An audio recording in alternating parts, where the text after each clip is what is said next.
everybody, thanks for joining in. I hope you had a good day yesterday, a good weekend. As predicted, the Jets lost to the Rams 19-9 yesterday. I was a little bit off on my prediction. I said it was going to be probably about 14 points, maybe 17. They lost by 10.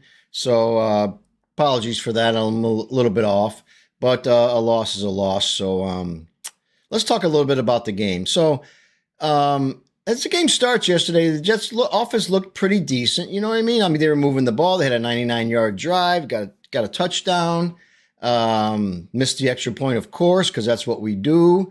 Then the Rams get the ball, they get a touchdown, and then they missed the extra point. So the game is 6-6 for a while. Jets managed to get another field goal to make it 9-6 in the second quarter. And the Rams come back, and that was pretty much all the Jets could produce offensively. So it seems like the last couple of weeks, Aaron Rodgers has been playing better. He seems a little quicker in the pocket. He's actually running the ball. He's leading the team in rushing last week, not this week, but the last week. So he's a little bit more mobile than he had been during the season. So he doesn't look too bad. Still throws bad balls. I mean, he missed open receivers several times yesterday. Hit a couple of nice slants, which who can't do that? At this point, he should be able to do that with his eyes looking the other way.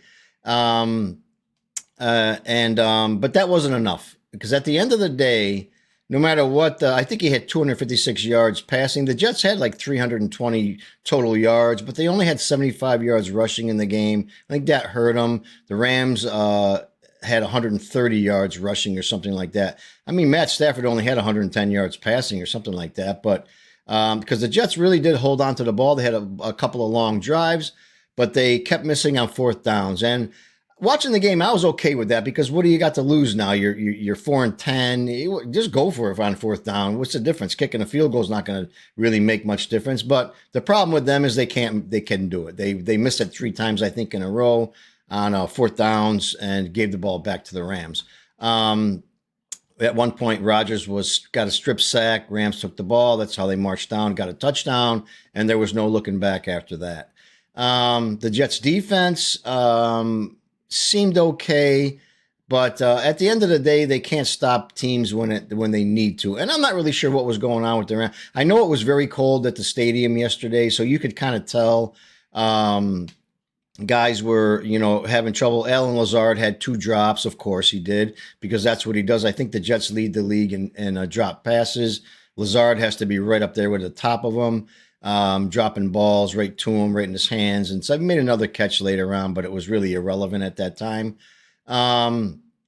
But the Rams offense was a little bit sluggish. I don't know if they took the Jets kind of lightly, or maybe it was just a cold, shitty day. And this is how, so it does affect your play. Your hands are freezing, you're cold, it's just uncomfortable to play in. So maybe that was a little bit of it. But at the end of the day, the Jets lost again. And, which gets me to, there's so many points really you can make in a game like this with this team. They just find ways to be bad. They just find ways to lose. Right when you think there can be no other way to find, they do. At one point, Rodgers is looking at the sideline wanting to call a timeout, and nobody's telling him to call a timeout. They get a penalty. They had 2 illegal men down the field penalties in a row, one at back to back. I couldn't believe it. And to watch this team just self-destruct like that.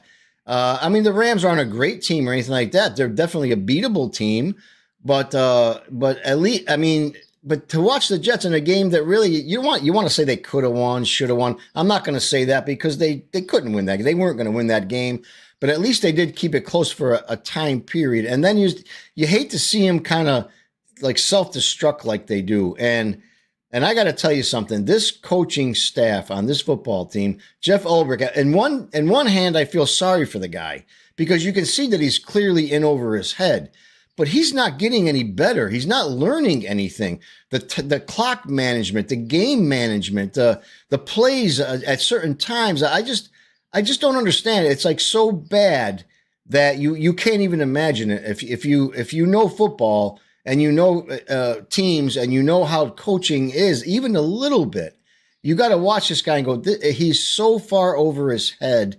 It's absolutely not funny at this point.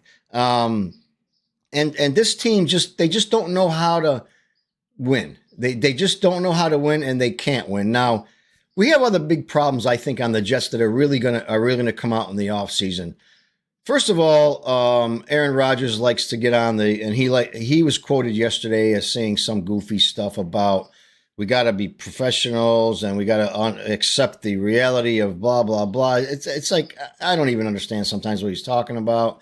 But he kind of calls out the team. We got to end the season professionally. I think he said something along the lines of I know who's kind of checked out and I know who's still there. I don't know what the hell that even means. You're pointing the fingers at some guys.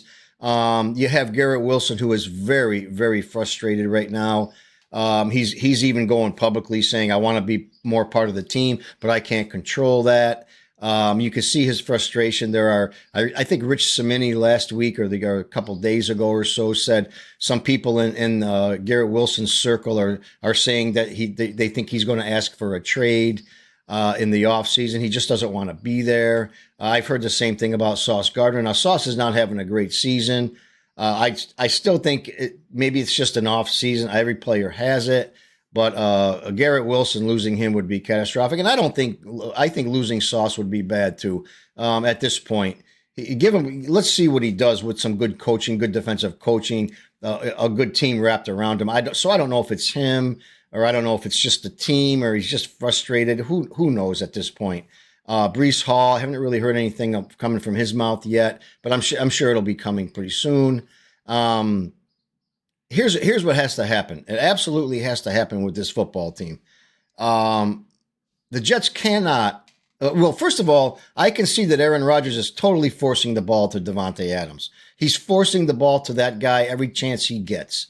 I know Davante is still good. There's no doubt he has another year or two left in him. But do we want to let go of a guy like Garrett Wilson, who is the future of the team? This is a young guy.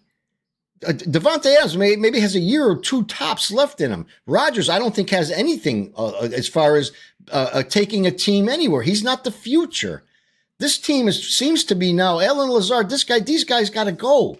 These guys got to go next year. Lazard, Rodgers, and Davante Adams. Mostly Rodgers because of the money.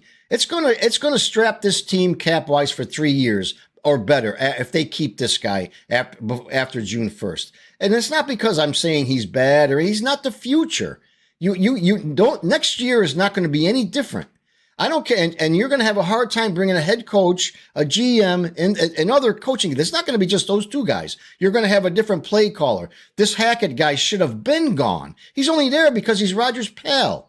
He has to go. There's going to be so many different changes in this team next year. You can't roll it back with Rodgers, Davante Adams, Allen Lazard, and all these guys that are just not there. You can't do that. No coaching staff is going to want to do this. There's no fucking way they're going to want to say, oh, yeah, I'll come and coach the Jets. Oh, I got to keep Aaron Rodgers. I got to keep after a team that's going to be, by the way, next week, the Bills are going to beat the shit out of them. It's going to be 4-12. And then the next week after that, they play the Miami Dolphins in a meaningless game. Dolphins are out of the playoffs. Jets have been out of the playoffs. Who cares if they win that game? Who cares if they even do well in that game? I just hope that Jet fans who are really just on the Aaron Rodgers bandwagon, like there's some guys you can't tell them anything. It's not him. It's the rest of the team. It's everybody else, not him. You got to get out that mindset right out of your head. He is part of the problem. He is part of the problem, and a big part because he's a quarterback.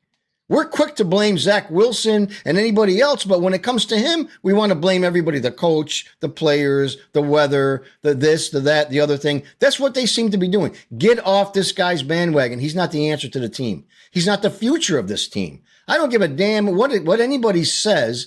Let's run him back one more year and see how we do. Why? Don't you understand that just running him back 1 year doesn't change anything? What it does, however, it puts the Jets in such a salary cap hell that it's going to take them 3 years to get out of it.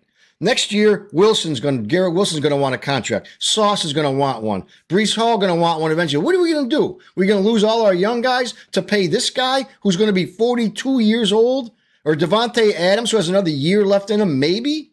You got to go, man. You guys got to go. Anybody who's thinking this, think of it in a business way. Don't think about running Aaron Rodgers back because he's played 2 good games.